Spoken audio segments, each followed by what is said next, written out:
We all had poster cars or bikes when we were little, vehicles that seemed completely unobtainable, simply dreams. And the reality is, with most dreams, they stay just that, dreams. They almost never get to materialize. Here was one of mine, the Mitsubishi Evolution. Yes, this is still a bike channel, but hear me out. I actually even have this book called The Evolution Theory, a book I've read many times, going in depth in the history and technology behind the Mitsubishi Evo 10.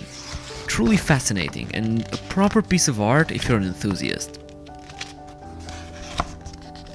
I remember the year, it was 2012. I was 15 at the time and I was just dipping my toes into the motorcycling pool, and I remember seeing this YouTube video of a new prototype bike. Its looks were so fierce and it sounded like someone released all the demons of the purgatory at once. I was amazed and I told myself that one day I would get that bike.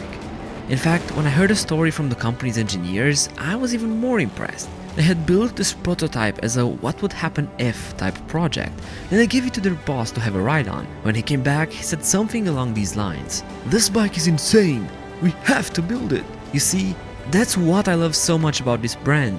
If you want insane, this is the place to go. In fact, this motorcycle was so insane that it literally created its own category of bikes. It was a first. And oh boy, what a good first was it. So without further ado, you probably already guessed what my new bike is. In the white and orange corner, I present to you my new 2016 KTM 1290 Super Duke R.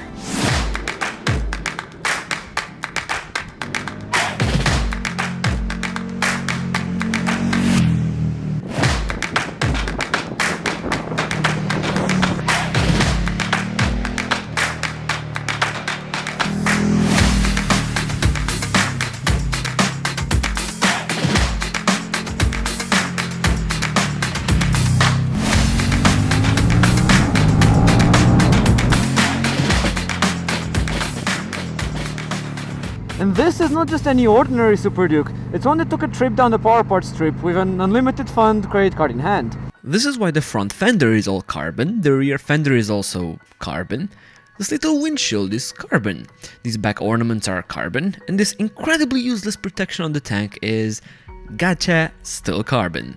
Also, the seat is okay, it's not carbon, but it's still the KTM power parts seat. It has the passenger seat delete kit, complete with the rear foot peg delete bracket. Oh, and this beautifully sounding Akrapovic slip-on exhaust. And these power parts levers. Oh, and heated grips. And an aftermarket Heel-Tech quick shifter. And of course, the stupidly overpriced power parts mirrors. Oh, and the SAS delete kit. That's it, I maybe not. There's the updated wide low handlebar setup as well. But this is probably it. I forgot about the lighter lithium-ion battery, oops. My point is, there aren't many other things I could or want to do to this bike. It looks just as I'd like it to, and performance-wise, I don't think I'll ever get tired of this.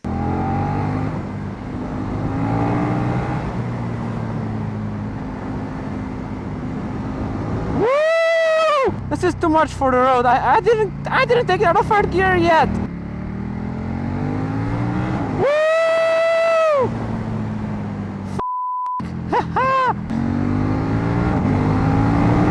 Who needs drugs? Who the f needs drugs? I don't. This is a perfectly adequate drug. Oh, wait. Woo!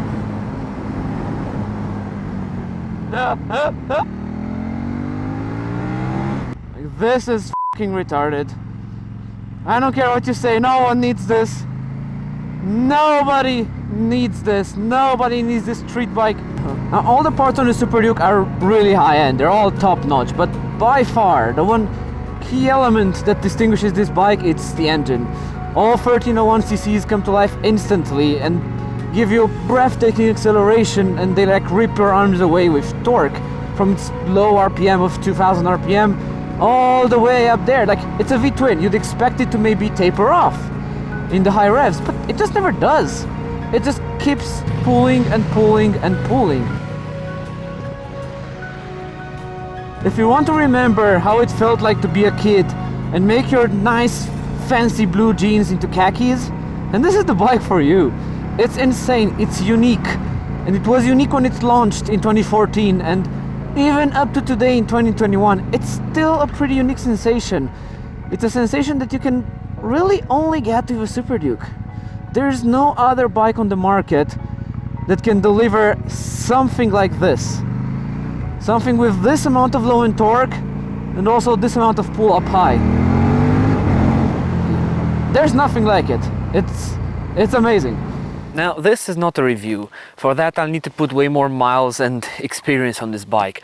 But it's just a bit of my first impressions and a little homage to this wonderful beast. Now, I do not come from rich parents. No, my daddy or grandma didn't buy me this bike as a birthday present. And in a way, this makes it feel so much better. For me, it became a bit of a reminder of my accomplishments. Now, for some, this might seem huge, and for others, it might seem minuscule. But I don't care. This was a dream of mine, and knowing that now it was possible unlocks the possibility of even bigger and wilder dreams. This bike will be a reminder that even dreams that a few years ago seemed completely wild, they can materialize if you work for them. Whenever I look at it, it'll be a reminder for myself that I managed to achieve this all on my own and with my own powers. And this will be extremely motivational for myself. And yes, it was a lot of money for a motorcycle, especially for myself and especially for the place where I come from. But you know what? It was the most motivational sum of money that I probably could have spent. And that makes it okay.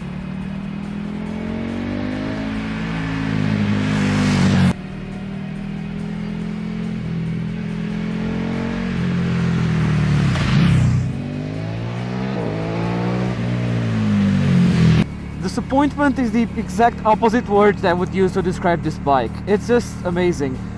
It makes me want to ride more and more, harder and harder every day. And yes, I know, that's what she said. Also, I don't usually tend to keep a bike for longer than 1 year or so, but I have a feeling this will stay around for quite some time. At the moment, I cannot imagine getting tired of it. Plus, it's one of the first motorcycles that I bought that has more significance to me than just a hunk of metal. And that's hard to replace. To be fair, initially I was looking at a Super Duke Generation 2. That one has a bit more electronic blink, but this one popped up and it was a really good deal and it was really close by. So at that point I kind of took a step back and realized that I didn't want a Super Duke because of its electronics. I wanted it because of its looks, engine and overall build quality and riding sensation. And to be fair, if you only look at this criteria, the Gen 1.5 that I have is up there. Especially when we're talking about a 4,000 euro difference. Am I happy? Hell yeah. Do I regret not getting the newer bike? Nah, not really. For me, this bike is not just an amazing beast to ride, it's a milestone, it's a reminder.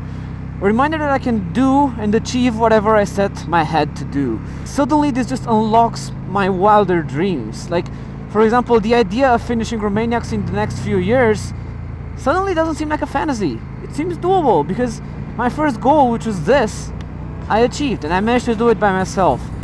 So if I managed to do that one, why wouldn't I be able to manage to do others? Now, thanks a lot for watching this video. I really hope you enjoyed it. If you liked it, please leave it a like and then please comment down below with what's your dream motorcycle. You can also follow us on TikTok at crank_8 and on Instagram at crank.8. That's about it from me for this video. Sorry for the long delay, but until next time, have a good one. Bye.